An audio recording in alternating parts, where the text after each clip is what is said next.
Olá, hoje falaremos sobre este livro, 1968, o ano que não terminou, do jornalista Zuenir Ventura.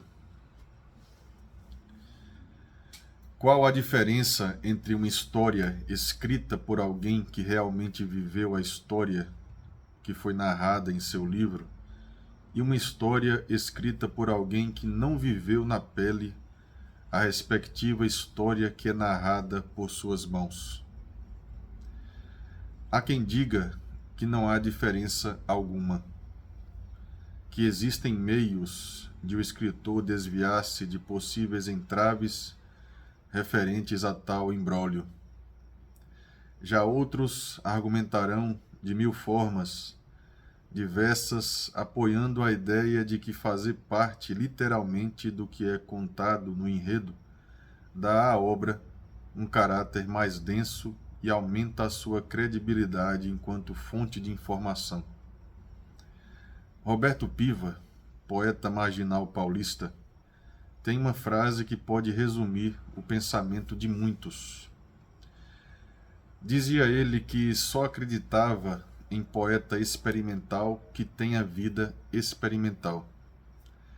Apesar de não lhe cair bem a alcunha de poeta, o jornalista Zuenir Ventura, autor do clássico 1968, O Ano que Não Terminou, este livro aqui, viu-se impregnado de nódoas oriundas de sua própria realidade quando decidiu escrever o supracitado livro. 1968, O Ano que Não Terminou, é um livro-reportagem, gênero que consagrou os fundadores do New Journalism norte-americano em meados do século XX e que depois se espalharia pelo mundo revolucionando a maneira de se escrever para periódicos e afins.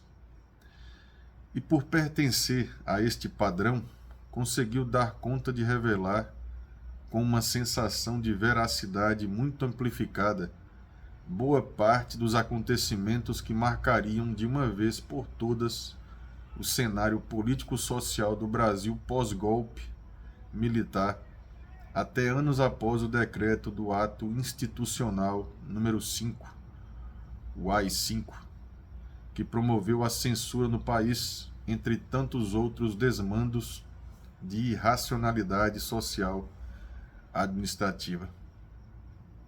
O autor, estudante e militante naquela época, narra com detalhes desde a festa de Réveillon na casa de Heloísa Buarque de Holanda, composta de muitos intelectuais brasileiros, até o fim do ano de 1968.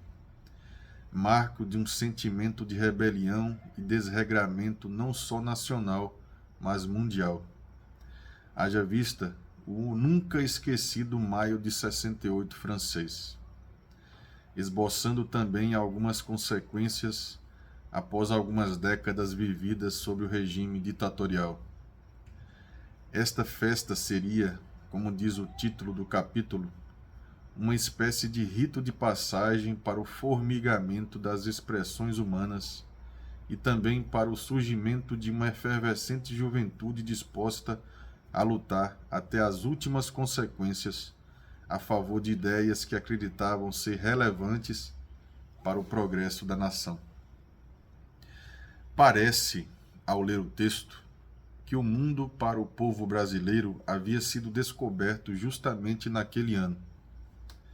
O consumo de drogas explodiria em diversos setores da sociedade. As pessoas mudariam quase que totalmente o jeito de se vestir, de concatenar com ideologias reformuladas acerca das relações interpessoais. O mundo, isto é, o povo brasileiro arregimentaria uma condição nunca vista no tocante ao tema liberdade. A música viria a se tornar uma arma contra os mandos e desmandos das autoridades e das máquinas abstratas do poder, com o começo do movimento tropicalista. Tudo era ou podia ser ferramenta para construção, instrução e formação humana. O cinema novo vingava, fortalecido pelo sucesso dos filmes de Glauber Rocha e companhia. Os partidos políticos de esquerda e as organizações clandestinas pintavam os muros com cores de discussões intermináveis. As organizações estudantis eclodiam em congressos e mais congressos. Lideranças políticas e artísticas entravam em ebulição e o debate massivo acerca do Brasil militar não arrefecia fácil.